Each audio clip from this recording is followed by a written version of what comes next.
नाजरीन, गुलिस्तान न्यूज देख रहे हैं आप। मैं हूं आपके साथ अतिया मुजीब। शुरुआत करेंगे इस उर्दू खबरनामे की। सबसे पहले नजर डालेंगे कुछ अहम सुर्खियों पर।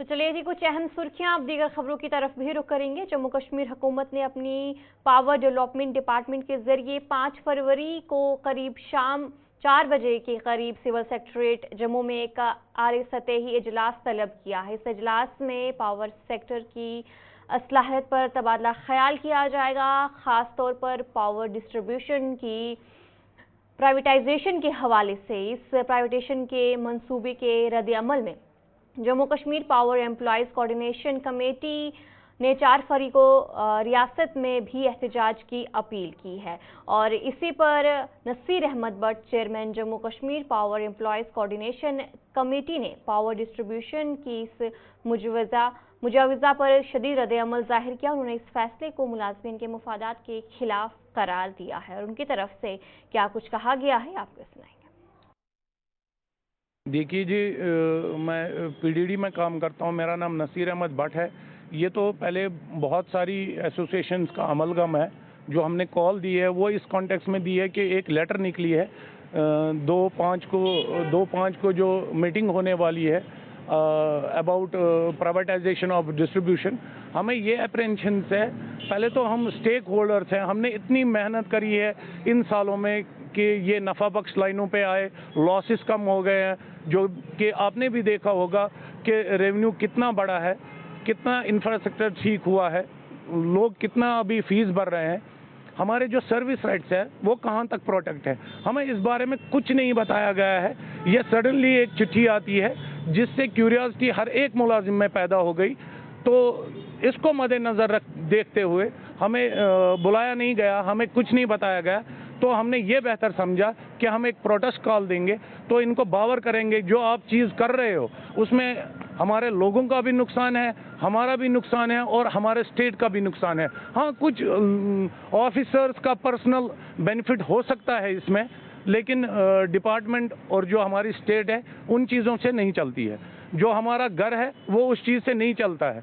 हमने 40 साल इस डिपार्टमेंट को दिए हैं, 40 साल बाद हम कहाँ जाएंगे? हमें कोई क्लियर कट पिक्चर सामने नहीं रखी गई है। आपके साथ क्या होगा, मेरे डेली वेजर्स के साथ क्या होगा, रेगुलर्स के साथ क्या होगा। जब तक ये चीज़ें क्लियर नहीं हो जाएंगी आप भी समझ सकते हैं कि हम इस दुविधा में रहेंगे कि एमएलए गुलाम मुहिद्दीन मीर ने राजपुरा हल्के के इलाके जादूरा, पंजारन, सिडको, इंडस्ट्रियल स्टेट और दीगर मुख्तलिफ इलाकों का दौरा किया। इस मौके पर बात करते हुए उन्होंने कहा कि इलाके में गुज़िश्ता 4 सालों से गैर कानूनी माइनिंग की वजह से इस नाले की इर्द गिर्द वसी इलाके की आबाशी नहरों पर मनफी असरात मरतब हुए हैं।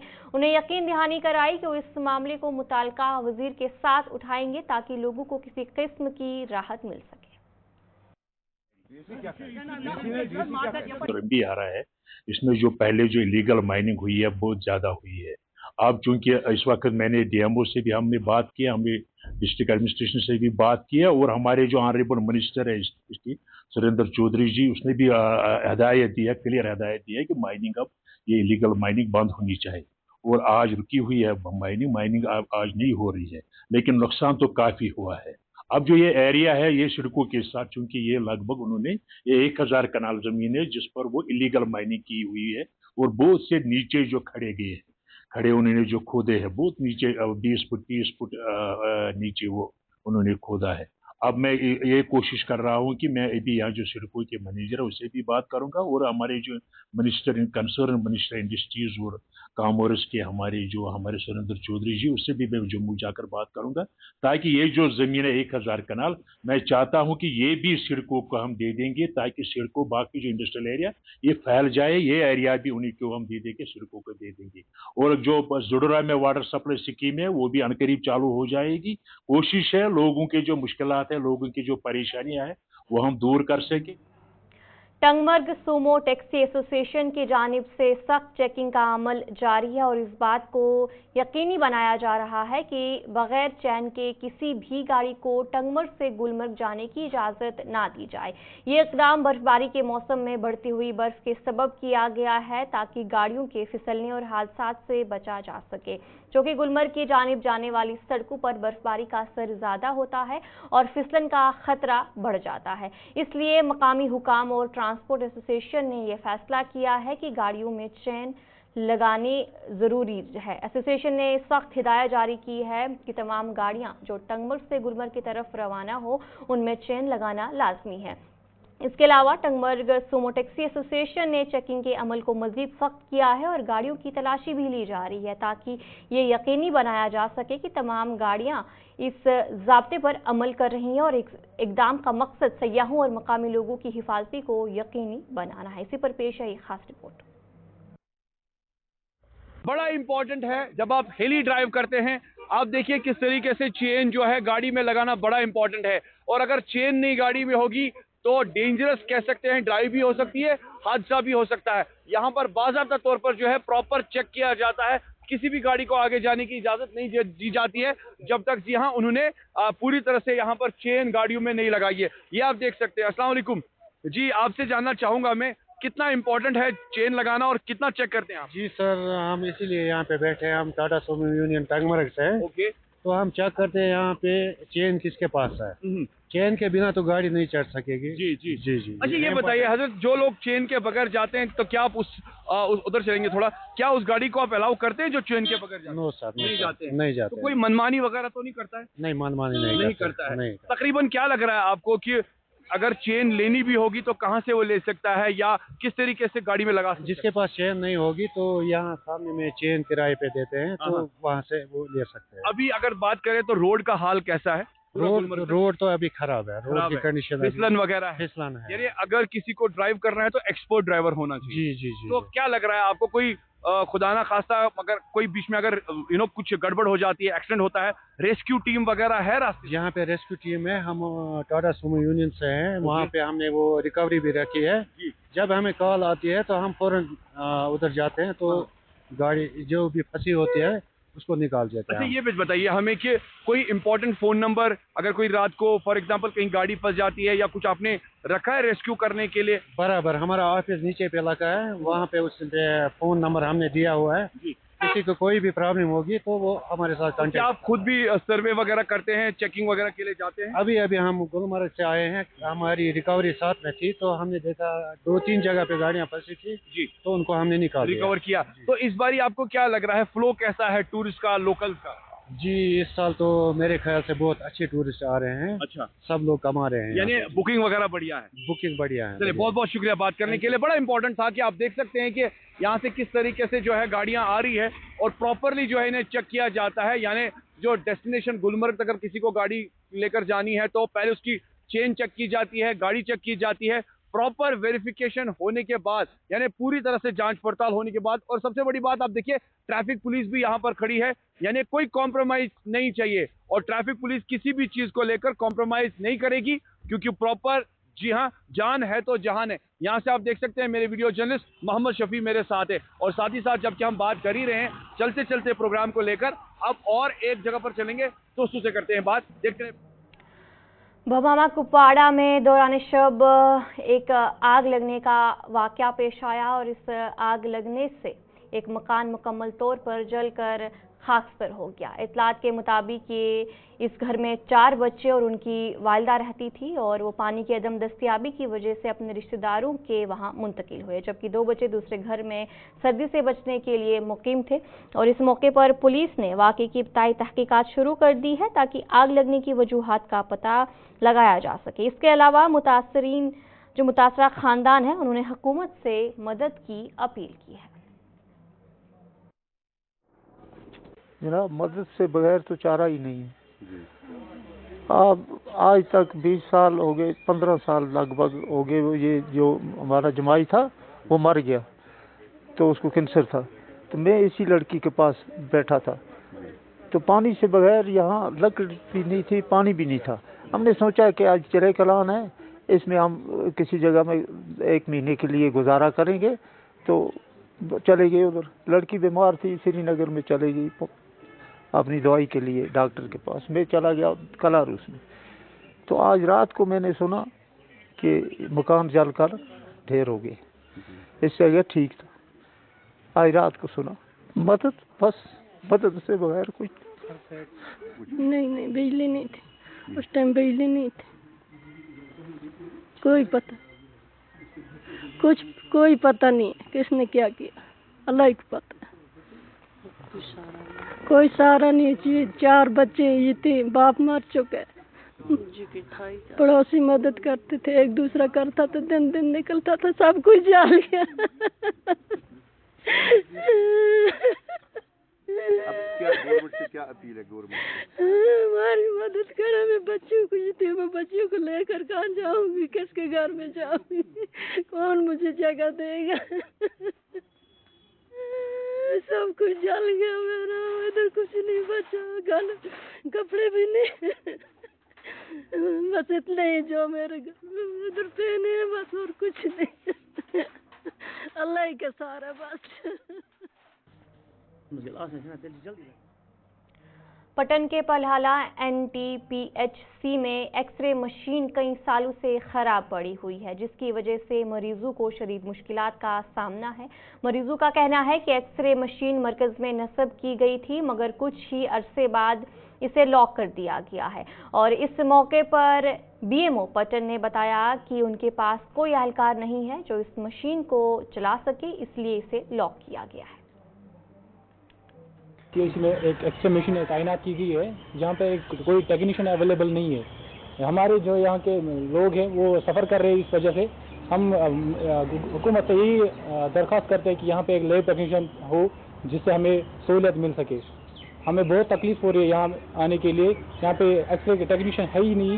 इस वजह से हम गवर्नमेंट से यही अपील कर रहे हैं कि हमें यहाँ एक टेक्नीशियन ज़रूर होना चाहिए, ताकि हम सफ़र ना कर सकें। मशीन में अब पैसे लगाए गए हैं, क्योंकि ये डिसफंक्शनल है, अभी ये फंक्शनल नहीं है, तो ये पैसे ख़राब हो रहे हैं, ये किसी काम के है ही नहीं है अब सर, जब यहाँ की यूज़ ही नहीं हो रही है। इसी वजह से हम गवर्नमेंट से यही अपील कर रहे हैं कि यहाँ पे एक टेक्नीशियन ज़रूर होना चाहिए, तो जिससे हमें फ़ायदा मिल सके। सर ये फ़ायदा, जब फ़ायदा नहीं मिल रहा है, यूज़ में ही नहीं है, तो ये नुकसानदेही है ना सर, जिस वजह से मतलब लोग सफ़र कर रहे हैं। हमें ये नज़दीकी इस यहाँ पे मिल रही थी ये सर्विस, अब ये भी नहीं है यहाँ पे, तो हम सफ़र ही कर रहे हैं ना, तो ये ज़ाया हो गया पैसा। हम यही अपील कर रहे हैं, अगर हमें इस चीज़ के लिए यहाँ पे टेक्नीशियन आ जाए तो हम इस चीज़ से मतलब फ़ायदामंद हो सकते हैं ना सर। महकमा हेल्थ की जानिब से जहाँ पर हम कहते हैं कि हर एक फैसिलिटी दी जाती है, वहीं पे NTPHC पलहालन में भी फैसिलिटीज़ दी गई थी और एक्सरे इंस्टॉल किया गया था। कहा गया था कि अब मरीजों को दूर दराज इलाकों की जाने की जरूरत नहीं है, बल्कि अब एक्सरे फैसिलिटी NTPHC पलहालन में भी रहेगी। और बाज़ाब्ता तौर यहाँ पे मशीन इंस्टॉल की गई, उस पर लाखों रुपए खर्च किए गए और कुछ देर तक तो मशीन चली और जो मरीज यहाँ पे आते थे उनका बाज़ाब्ता तौर पे एक्सरे होता था, मगर उसके बाद इसको बंद किया गया और आज तक इस पे अब ताला लगा है। मरीजों का कहना है और जो कंसर्न अथॉरिटीज़ है उनका कहना है कि यहाँ पे अब एक्सरे नहीं होता है। साथ साथ में अगर हम अब मशीनरी की बात करें, वो आहिस्ता आहिस्ता अब खराब होती जा रही है, क्योंकि बहुत टाइम से ये मशीन अब ऑपरेट नहीं हो पा रही है। जो ही इस सिलसिले में कंसर्न BMO के साथ मैंने बात की तो उन्होंने कहा कि मेरे पास चलाने वाला इसके लिए कोई नहीं है। यहाँ पे मैं हेल्थ डिपार्टमेंट से सवाल करना चाहता हूँ कि अगर आपके पास चलाने वाला कोई नहीं है तो मशीन इंस्टॉल क्यों कराई गई थी? क्या हम ये माने कि ये खाली पैसे निकालने का काम था या और कुछ? हेल्थ डिपार्टमेंट को चाहिए कि जल्द अज जल्द किसी को तैनात किया जाए जो इस मशीन को यहाँ पे ऑपरेट करे, ताकि जो सरकार के पैसे या आवाम के पैसे इस पे लगाए गए हैं वो ज़ाया ना हो और साथ साथ में जो यहाँ पे मरीज आते हैं उनको यहाँ पे ये फैसिलिटी मिल सकेगी। राही निसार, गुलिस्तान न्यूज़, पलहालन, पटन।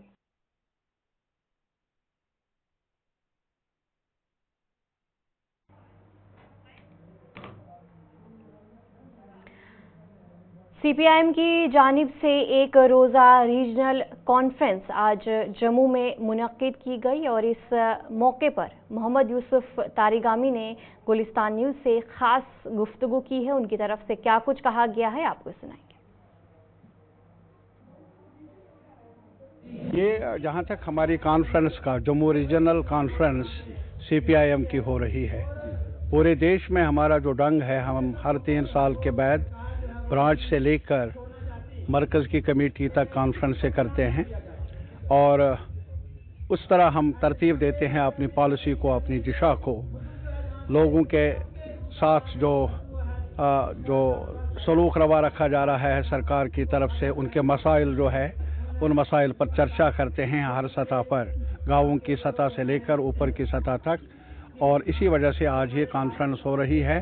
मुद्दा यही है कि जम्मू के लोगों के मसाइल, यहाँ के मेहनत कश अवाम के मसाइल, उन पर गौर किया जाए, बहस की जाए, ताकि चार्टर मुकर्रर किया जाए जदोजहद का एक साथ मिलकर आवाज़ उठाने का। सर, कल एक यूनियन बजट जो है पेश किया गया, उस पर सर क्या कहेंगे? मैं सिर्फ इतना ही कहूँ, बजट का आप जायज़ा ले लीजिए। वहाँ हमारे बजट में अभी भी अगर आप देख लेंगे, जहाँ तक लेबर फोर्स है, जो वर्किंग क्लास है, मेहनत करने वाले लोग, चाहे कारखानों में काम करने वाले, कॉरपोरेशंस में, प्राइवेट सेक्टर में, पब्लिक सेक्टर में काम करने वाले, उनके लिए क्या रखा है। और रोज़ बरोज़ उनकी जो परेशानियां हैं उनमें इजाफा हो रहा है, काम भी कम हो रहा है। काम करने का वो चाहते हैं, काम मिले, लेकिन काम भी नहीं मिलता है। और बल्कि एक ही दिशा है ये सरकार के पास, वो है प्राइवेट सेक्टर को ज़्यादा मजबूत करना। प्राइवेट सेक्टर कौन चलाते हैं? बड़े रईस लोग चलाते हैं। उसमें बड़े कॉरपोरेट जो लोग हैं, जो आज बहुत ऊंचे दर्जे पर आ गए हैं सरमाया को इकट्ठा करने में, उनकी बात को सुना जाता है, उनकी तरफदारी की जाती है। और इस बजट में भी वही नुमाया है, जाहिर है कि अगर इस सरकार को ज़्यादा कुछ रास आता है, वो मुनाफा बढ़ाने का अमल रास आता है बड़े रईसों का, बड़े अमीरों का। जहाँ तक वेज बिल का ताल्लुक है, उजरत आम लोगों को, कैजुअल लेबर, नीड बेस्ड, दुकान पर काम करने वाला, कारखानों में काम करने वाला, सरकार में काम करने वाले जो भी लोग हैं, मुख्तलिफ लोग, उनके वेजेस जो हैं वो घट रहे हैं। एक तो महंगाई की वजह से, और फिर कोई ऐसी कोशिश है भी नहीं जिससे उनके उजरत में इजाफा हो। उसमें सरकार को चाहिए था बजट में कि खातिर खा इंतजामात करते, पैसा मुहैया करते स्टेटों को भी, ताकि वो भी एक्सप्लोर करते पॉसिबिलिटीज़ को, जहां मजदूर को, किसानों को कुछ राहत मिलती। ऐसा दिखने को मिला नहीं। सर, अभी 3 तारीख को जो है 3 मार्च को जो है जम्मू कश्मीर का बजट भी जो है पेश होने वाला है, तो क्या लगता है उसमें कि क्या अभी बजट के तखमीने जात उन्होंने मुकम्मल किए हैं। उन्होंने कहा है जो लास्ट ईयर बजट था उससे भी कुछ पैसे कम किए हैं। हालांकि लास्ट ईयर और इस साल महंगाई बढ़ गई है, परचेजिंग पावर जो है हमारे लोगों की, हमारी बिजनेस जो है वो घाटे में चल रही है। परचेजिंग पावर जो है, कुव्वती खरीद आम लोगों का वो घट रहा है। किसान परेशान है, शहर गाँवों में बेरोजगारी का हाहाकार है। लेकिन फिर भी घटाना बजट को लास्ट ईयर से, ये मजाक नहीं तो और क्या है जम्मू कश्मीर के लोगों के साथ। गवर्नमेंट मेडिकल कॉलेज हंदवारा के एसोसिएटेड डिस्ट्रिक्ट अस्पताल में सीटी स्कैन मशीन 2 हफ्तों से खराब पड़ी है, जिसके बाद मरीज काफ़ी परेशानियों का सामना करना पड़ता है और मरीज प्राइवेट क्लिनिक जाने पर मजबूर है। मकामी अफराद ने हुकाम से मशीन की मरम्मत का जो है मुतालबा किया है और साथ ही साथ उन्होंने कहा है कि इसका मुतबादल भी फराहम किया जाए ताकि मरीजों को मुश्किलात का सामना ना करना पड़े। पहले की तरह मैं आज भी यही बात बड़े अल्फाजों से कहना चाहूँगा। अगर हुकाम तक हमारी बात पहुँच रही है, हमारा जो हेल्थ सेक्टर ये लगातार बीमार रहता है, तो बात रही हमारे जीएमसी हंदवारा की, ये लगातार सुर्खी में बना रहता है, क्योंकि या तो कभी ये वहाँ पे एक्सरे मशीन डिफेक्ट होती है या कहीं वहाँ पे सीटी स्कैन डिफेक्ट होती है। आज का जो मसला है जीएमसी हंदवारा में एक बड़ा इदारा है हंदवारा में, तो वहाँ का ये जो सीटी स्कैन मशीन है वो डिफेक्ट है। तो सफ़र कर रहे यहाँ की गरीब आवाम, क्योंकि अगर हंदवारा की हम बात करेंगे फार फ्लंग एरिया है, फर फ्लंग एरिया, यहाँ पे लोग बहुत ज़्यादा गरीब है। अगर यहाँ पे हमारे पास जीएमसी है, लेकिन पता नहीं ये बात हम समझने से कासिर है। 15 दिनों के हर 15 दिनों के बाद कोई ना कोई वहाँ पे मशीन हमारी वहाँ पे ख़राब हो जाती है। कभी एक्सरे मशीन, कभी ये सीटी स्कैन ख़राब हो जाता है। हुकाम को चाहिए कि इस पे ये जो हमारा हेल्थ सेक्टर है इसको ज़हर गौर लाया जाए, इस पे ये ना काम किया जाए। नाम चढ़ाने से ही जीएमसी काफ़ी नहीं है। अब जीएमसी में जितनी फैसिलिटीज़ होनी चाहिए उनको आप अप टू डेटेड रख दीजिए। अगर मिनिमम फैसिलिटीज़ आपके पास अवेलेबल है तो सीटी स्कैन की अगर बात करेंगे, जब हमारा हंदवारा हॉस्पिटल डिस्ट्रिक्ट हॉस्पिटल था तब हमारे पास सीटी स्कैन मशीन थी। लेकिन फ़ायदा क्या है ऐसी मशीन रखने का, ऐसी मशीनरी का, ऐसा पैसा खर्च करने का जो लोगों के लिए फ़ायदेमंद साबित ना हो। यहाँ से लोगों को श्रीनगर जाना पड़ता है या बारामूला जाना पड़ता है सीटी स्कैन के लिए। और सीटी स्कैन ये जो इमरजेंसी जो क्रिटिकल पेशेंट्स होते हैं उनको करना पड़ता है। कहीं ना कहीं इस चीज़ का भी खदशा रहता है, जब तक यहाँ से किसी पेशेंट को बारामूला या श्रीनगर लिया जाए कहीं ना कहीं वो रास्ते में ही दम तोड़ बैठता है। बदकिस्मती हमारे लिए है, बिलखुसूस हंदवाड़ा वालों के लिए है कि जीएमसी हो के हमारे पास अगर सीटी स्कैन मशीन इस वक्त डिफेंड है। आप देखिए चौकीबल से पेशेंट यहाँ रेफ़र किया जाता है, टंगडार से या सगाम से या किसी दूर दराज जो एडजॉइनिंग एरियाज है वहाँ से पेशेंट को रेफ़र किया जाता है हंदवाड़ा जीएमसी के लिए, एसोसिएटेड हॉस्पिटल के लिए। और बदकिस्मती का आलम यह है कि आप लोगों की वसातत से हमें पता चलता है कि हंदवाड़ा हॉस्पिटल जीएमसी के अंदर सीटी स्कैन मशीन डिफेंड है। मेरी मेडिकल सुपरिटेंडेंट, जीएमसी प्रिंसिपल, तहसीलदार साहब, जीशान साहब जो इस वक्त ऑन टोर रहते हैं, एक्टिव रहते हैं, फील्ड में होते हैं, डायरेक्टरेट हेल्थ सर्विस से एलजी मनोहर सिन्हा से, honourable chief minister director health service से। तो चले इस उर्दू खबरनामे में इतना ही। अभी के लिए मुझे दीजिए इजाजत और आप बने रहिए गुलिस्तान न्यूज़ के साथ।